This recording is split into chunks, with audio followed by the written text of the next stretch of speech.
Did you just gain 50 XP for finishing that workout, or was it actually a health quest that you completed? Imagine if every challenge that you faced, from a tough boardroom meeting to learning a new language, contributed to a visible progress bar. Today, we're looking behind the curtain of human motivation to ask, what if life had XP bars? Real life growth is often invisible, and this is part of what leads to burnout because our win states are too far apart from each other.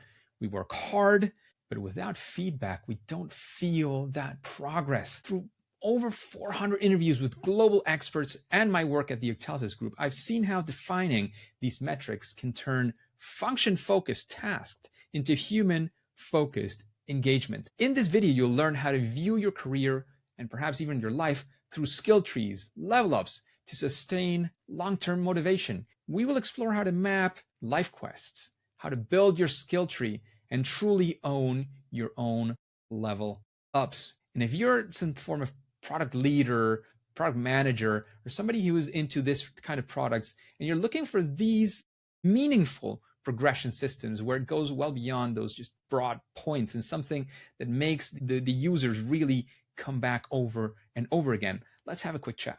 Click on the link in the description and see how we can help you with your users to truly level up. Nowadays, you can see me as, the founder of the #1 gamification podcast in the world. I also work at the leading gamification consultancy, the Octalysis Group. We also work with gamification behavioral science.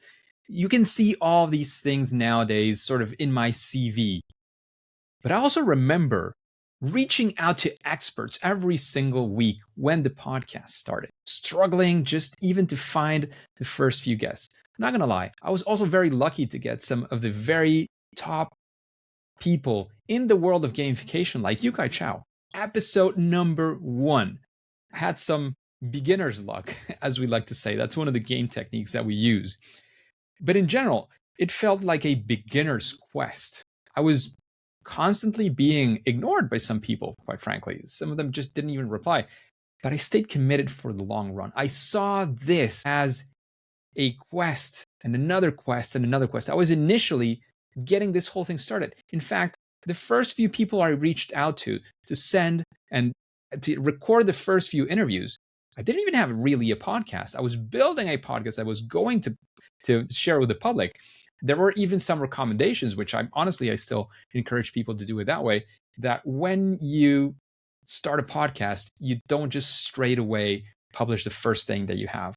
You maybe want to accumulate 2-3 episodes so that when you publish it and people go in and see it, say, oh, this is not just a starting podcast. This already has a few episodes. This person seems to be at least slightly committed into that. So I wanted to get those 3 and maybe other +2 because I didn't even know when the next guest would come in. If you don't define what that win state is, and for me, it was getting my first 5 interviews agreed and then actually recorded.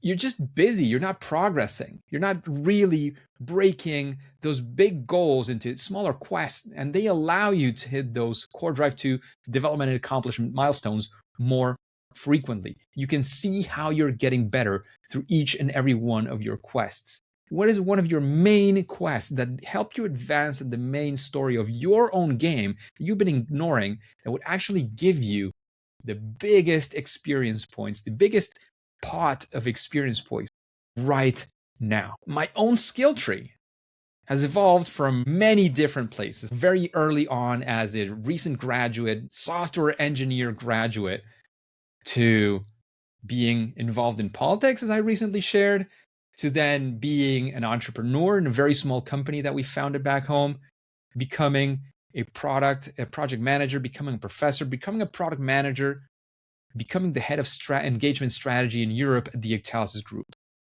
Each role wasn't just a reset. In fact, it was a new branch. It was like adding product mentality to my gamification core.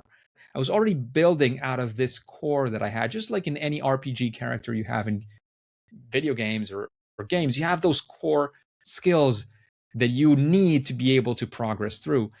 Every one of those large quests, because each one of these roles, don't get me wrong, this was years in the making, and reaching to the level to be able to do those roles and then being actually performing within those roles confidently and learning a lot still in the process.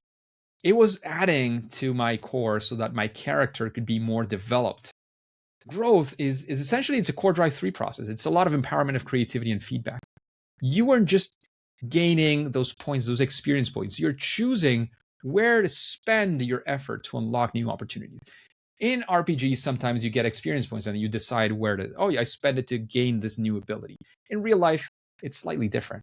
It's more, what is the time that and the focus that I can dedicate so that I can actually gain those new abilities? When you decide on that, then you can creatively start searching out for those opportunities as well and continuously be growing that core drive to development and accomplishment, but then also using constantly your creativity, because you're not going from here to there. You are actually building your own journey. So if you had to look at your career, let's start by career, as a skill tree, which branch are you currently over leveling? Maybe it's going a bit too deep. Some people argue that there's no too deep in most subjects, but which one maybe have you already leveled up enough, at least for now? And which one, which is also meaningful for what you are doing, is still at level 1? You want to ask yourself these questions and put it into the game mentality so you understand, oh, actually, I've been playing The Witcher a lot. To get into that cave, I do not just need a lot of good strength with my sword. I also need the spell to be able, for example, the Igni spell, which sends some fire, you need to burn through some of these things. It needs to be strong enough for me to be able to fight this good fight. Same thing happens with your career. So keep that in mind. If you had to look at your career through the lens of a skill tree, think about those branches. Which ones are already developed enough, at least for now, and which ones do you need to continue building, to continue leveling up and go in the right direction you want to actually take? And most recently, I can tell you that reaching this 8th anniversary of the Professor Game podcast felt like a major level up. It wasn't just, of course, the number of episodes or actually doing this for 8 years in a row every single week. It was also about the status that I've continually gained and all the opportunities of speaking, consulting, all these things that now I own. And to remember how we started these whole stories with reaching out to experts in this beginner quest where people were actually rejecting being on the podcast because the podcast wasn't even there. They didn't even know about this whole thing. Was it really going to work? There were a few podcasts that had started and then disappeared. Was it worth investing that time that they were going to invest in the podcast? Who is this person? Am I going to associate my status, right, to this other person who's doing that? And again, thanks a lot, Yukai, for being episode number 1 and being open enough to open the gates for many other things. When people knew Yukai had already been a guest, it also made things a little bit easier. But all the way back from that to getting to 8 years in, and to be honest, it's been a while since I last had to reach out to a guest because I didn't know what episode was going to come out next. I've been getting inbound people asking to be guests, to be repeat guests for quite a long time now. It's a completely different situation. I own this now. The real level ups are actually bridging that core drive 2 of achievement and accomplishment. They're also bringing in a lot of core drive 4 of that ownership. Now this is something that I own. It is mine. That's a difference between I did that to I am that. It is now a part of me. Make your milestones feel like there's something that you now are able to possess. It is yours now. It's not like, for example, it's very different in the very old Mario playing world where you were advancing, but all of a sudden you lost your lives and you had to start over again. That's not really how life looks like for most things, especially when you're thinking in terms of your skills and the capabilities that you have to build the life that you want for yourself. Even if you have a reset moment where you start over again in a new career, you have all the background that you have on your history. There's many examples of this out there. In fact, you were talking about developing your life as a game. There's the book by Yukai as well, 10,000 Hours of Play. He shares many stories about how people develop their lives through viewing that through the lens of a video game. And that way of not losing what you've already advanced and all that story, I can tell you from my own story. You look at my career path, if you don't see the end point, which is not the end point either, which is where I'm at currently, if you don't look at that, maybe you start seeing many sort of disjointed and disconnected things that happen. And especially when going through that path, in some ways it did feel like that. Like it was not really, oh, I'm now here, I'm now there. What about what I did before? How does this connect to this? But you see it now, and it all comes together. If you start framing it that way, you understand how you are currently leveling up, and you want to do it as intentional as you can. So think of your biggest professional milestone, the biggest thing that you've achieved professionally up until now. Did it feel like they just put a badge on you?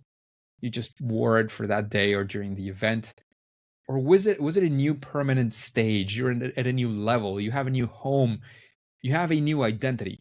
Did that milestone say, oh, now I am this, now I'm able to do these things? Or was it something like, oh yeah, I did this thing and that's it, it's over? That is the way you want to consider your leveling up stories, not something that you kind of wear for a bit and then it goes to the trash or you never see it again. It is something that is now yours. Now you completely own it. Just to wrap things up, the magic of this whole XP bar direction that we have been taking on this episode, it's not the bar itself, it's not the XP points. We've talked about gamification being a lot more than the points. It's the clarity that it gives you on your journey. You want to start treating challenges as quests, your achievements, the things that you've achieved as part of your possessions. They're now part of you. They're part of that skill tree that you've built. And always remember, it is you who is holding the controller. You are the player one in that story. You are not an NPC. So think about it that way. Think about it through the lens of building your skill trees, and you will be able to achieve amazing things coming up. And if you're, as I said this before, if you're, after listening to this episode, if you're a product leader and you're thinking, well, this sounds great for personal life, but I might also like to do this as a meaningful progression system for my own users beyond just the points at the progress bar. Let's have a quick chat. There's a link below in the description, and we will definitely find a way to be able to help you level up. And engagers, as you know, at least for now and for today, it is time to say that it's game over.